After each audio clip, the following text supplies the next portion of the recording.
Hi, Steph. Good morning. Good morning. So I'm so fortunate that you are on my advisory board.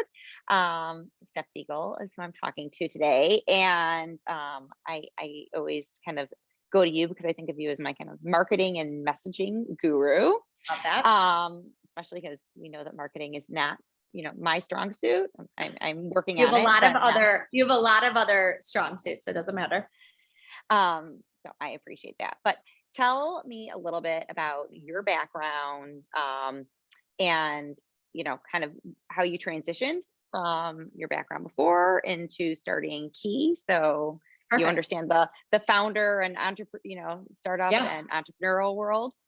So I'll see how efficiently I can do this. Sometimes it's longer, sometimes it's shorter.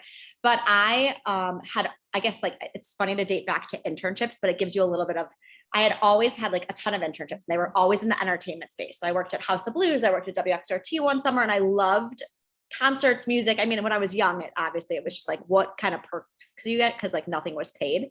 But I remember when I was in college, I was like, I want to be in the entertainment world, but like, I don't want to be in Chicago. I want to be in LA.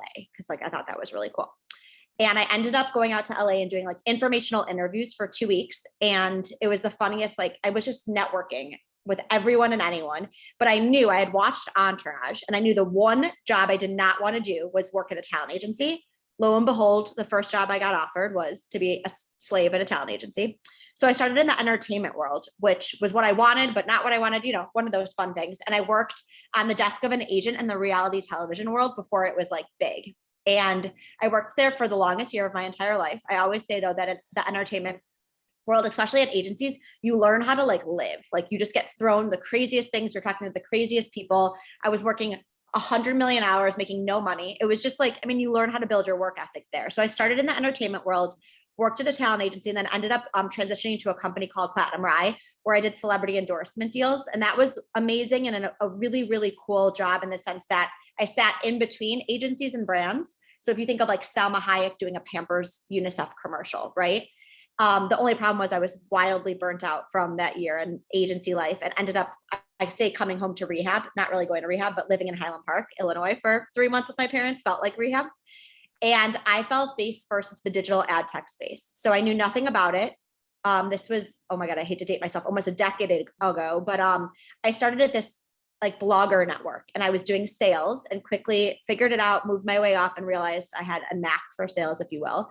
And then I spent over 10 years in that world selling essentially like digital ad space at different companies. I spent 6 or 7 years at a mobile company, but I had always this like fire and desire inside of me to like do something on my own. But I'm sure like I would build business plans. I had a Google document of 400,000 ideas, but I never really knew exactly what I wanted to do. And with Lauren, who obviously is also on the advisor board, we had always sat in the office secretly and like come up with all these wellness ideas because wellness is my passion, but it's a lot of times really hard to take your passion and make it into a business that also makes you money and that you can like live off of, right?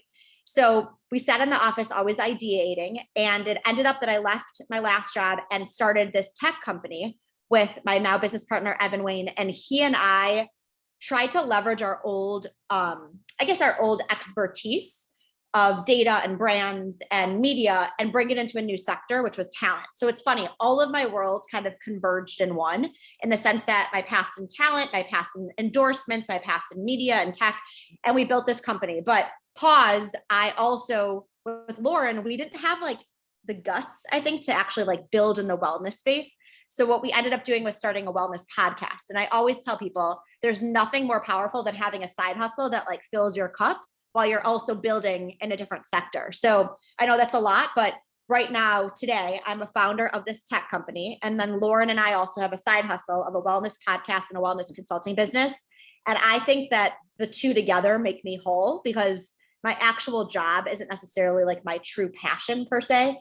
But because of that side hustle, I feel like I'm even better at my current job. But I am in the grind right now. We're 3 years into this business, and every day is a struggle and a challenge and the most rewarding thing at the same time. So that was probably longer than I wanted it to be, but there we are. No, but those are two areas I was definitely going to touch on. One, podcast. I'm a huge podcast fan and listen to Totally. lots and lots of podcasts. So I'm curious, what made you decide to go into that realm? And also, are there certain podcasts that you have particularly, found Oh, for inspiring sure. and that you like? Okay. So I wouldn't say I wasn't even a podcast junkie as much as you are, but I like love that you are. Cause I also think I listened to podcasts so much more when I was like walking into work. And now I've lost a little bit of that with COVID and the pandemic. But the podcast honestly was like a gateway drug, if you will, right? Cause we were like, we don't know exactly what business we want to build, but our friends were coming to us and being like, we're going to New York. What workouts should we do? What facial should we get? Like, and we were almost like creating these guides naturally, but we were getting them so often that I was like, I mean, what's the deal here? Like Lauren's a little bit more on like the food and science side. And I like to spend my money trying every modality in the world. Okay. So our friends would come to us, they would ask us all these questions, and we're like, how do we like kind of like democratize wellness and then also like just like get it out to more people without everyone coming to us one by one.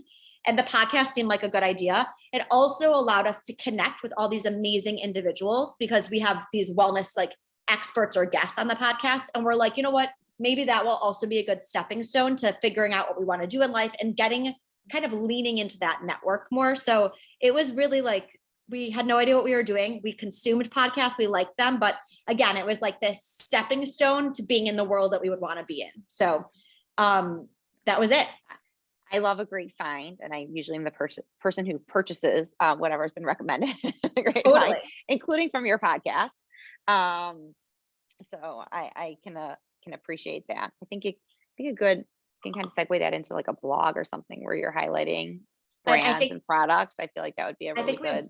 I think we want to do that. We want to maybe have a box, have like, just like different, like ideally there becomes a retreat or a product, or we're just like not necessarily there yet. I like to always admit it is a struggle to have side hustles and main hustles, especially when you're an entrepreneur. I know that, I mean, you never have enough time, right? And I always feel like I'm almost like cheating on one baby or one hut, it's hard to allocate time to all the different things. But you asked me to favorite podcast. Honestly, it just depends what I'm in the mood for. Like I started out loving like what was that? Oh my God, I can't even think of the name. Like Almost 30. I loved Goop. For me, it was a lot of wellness podcasts at the beginning, right? And I think that's kind of what got us into, I love Lindsay Metz's We Met at Acme. Like I love just like hearing people's stories. I think Second Life is one of my favorites. I think it's wildly cool to hear how people started or where they got their start and how they created the second life. So it really, I know that's a cheating answer, but it depends on the month and what I'm in the mood for. I appreciate that. I often will find one of them that I'll binge that particular one at that time. Totally. I think Founders Journal is a really interesting one, and I like that they're awesome. short. Yeah. And he's great, Yeah. Alex Lieberman.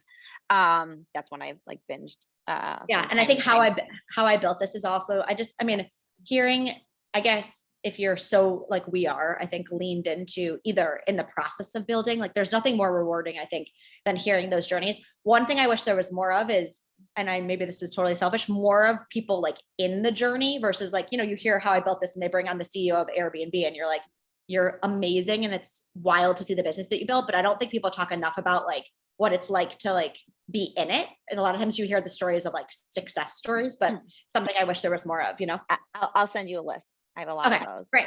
Perfect. That I think like, especially usually it's women who are like kind of right in the mix and like Who the are real struggles, which I find and they're honest helpful. and they don't mind being vulnerable. So yeah, please let me know. Yes, I will. So you're balancing so many things, and obviously including two totally different, one startup company, another startup and podcast. Yep. Are there tools or any strategies you use to be efficient? I love time blocking. So I know it's probably, I don't have like actual OCD, but I think I have some type of OCD, but I love feeling when I time block. So like even on a Sunday, sometimes I'll be like, here's an hour for the podcast. Here's an hour for some key outreach. Key is the name of the tech company. And what's wildly fun about that is you feel like so accomplished when you time block, and you're also not, there's so many articles about jumping in between things or like, turning off your Wi-Fi when you're in the middle of creating a big presentation. So time blocking for me feels really productive, and it allows me to know how much time I'm allocating, and it allows me to really feel like truly focus on what I'm doing. So I tell everyone there's a lot of different names for it, but truly putting on your calendar what you're going to focus on, or even like do not disturb. Like I do that all the time. I'm like, this is my working Yeah. session, right? I need to do a better job of trying. I tried implementing that at the beginning of the new year, but it kind of fell by the wayside. I need to take that time at night and plan out the next day and time block Totally.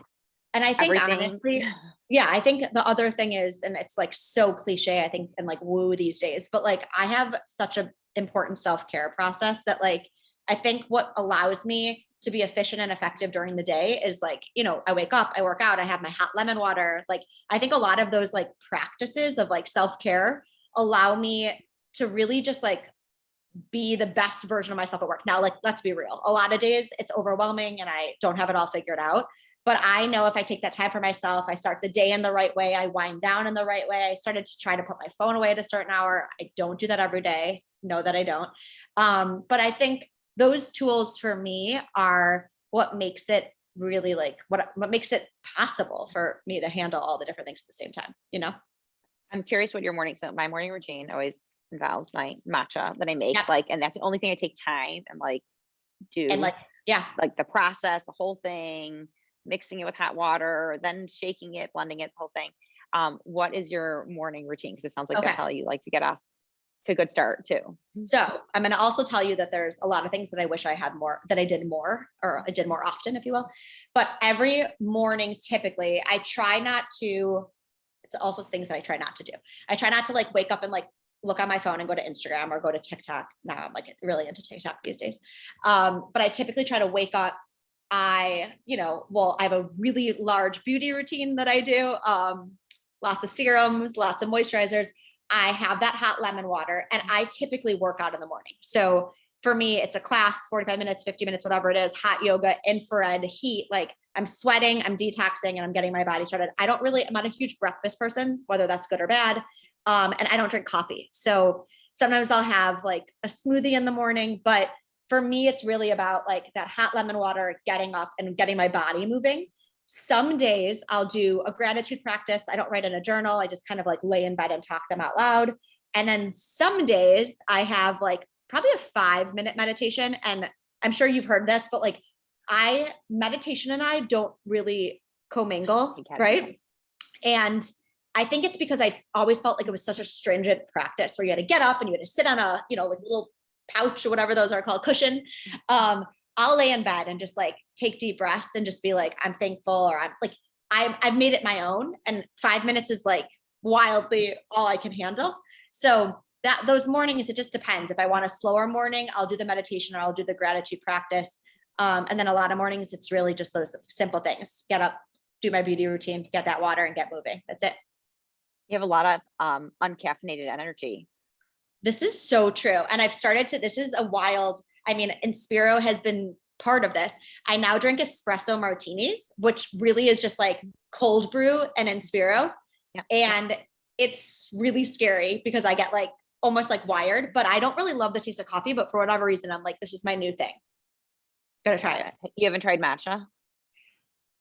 I don't love matcha. I don't love green things that much, which is a problem. I like green vegetables, but yeah, like green juices and matcha. I don't know. It's I don't dislike it. I just don't love it. Okay. Maybe might be like an acquired taste. So Maybe. I know since you have such a beauty routine, I'd say my morning routine's less extensive than my night routine, which I think it like involves like lotions and potions and takes a really long time.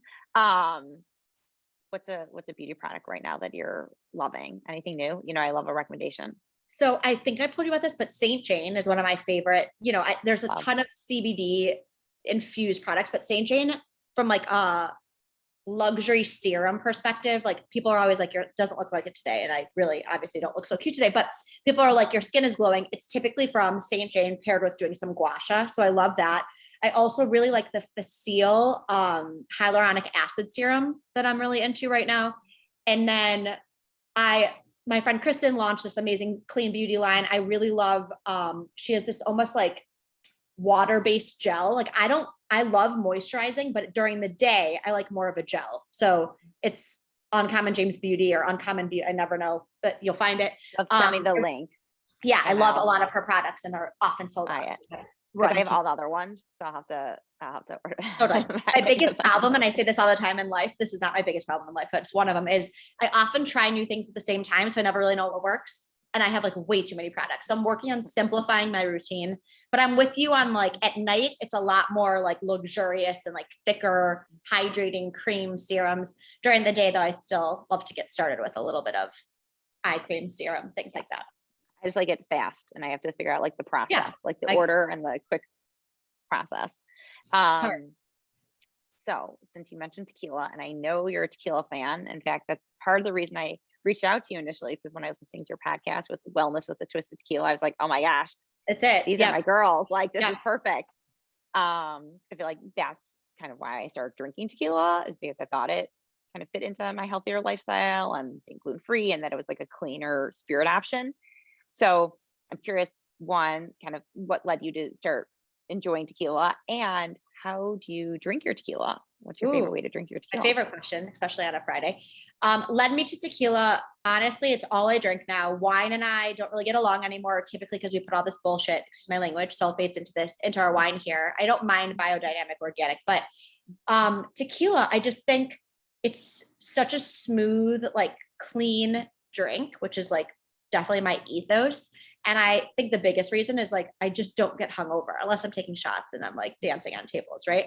But I found just like it just I have great energy when I drink it. You know, it's funny. It's like you think of like I don't drink beer, I don't drink vodka. I would get angry on like So tequila and I just like it was happiness. It was light, no hangover. And honestly, I drink it a myriad of different ways. Sometimes I do drink it clean with ice and some lime. I love doing like a on the rocks splash of soda, splash of hibiscus, or splash of soda, splash of grapefruit. So like just sometimes to make it feel a little bit more like fun, right? And then I love a skinny spicy marg. And I think like, and now my new thing is espresso martinis, which like I don't know who I am, but that's my latest. Like if I'm out and I want it. My other thing I'll tell you is that not lately, for a long time, when I go to like a nicer restaurant, I'll do tequila, grapefruit, like straight up shaken in a martini glass so that it feels like I'm drinking like a dirty martini with everyone else. And that's really fun too. And it's so pretty. So pretty. Okay, well, you're gonna like, and we are posting our Inspiro spicy margarita for National Margarita Day, like a skinny Amazing. margarita. Perfect. So you'll have to check out that recipe.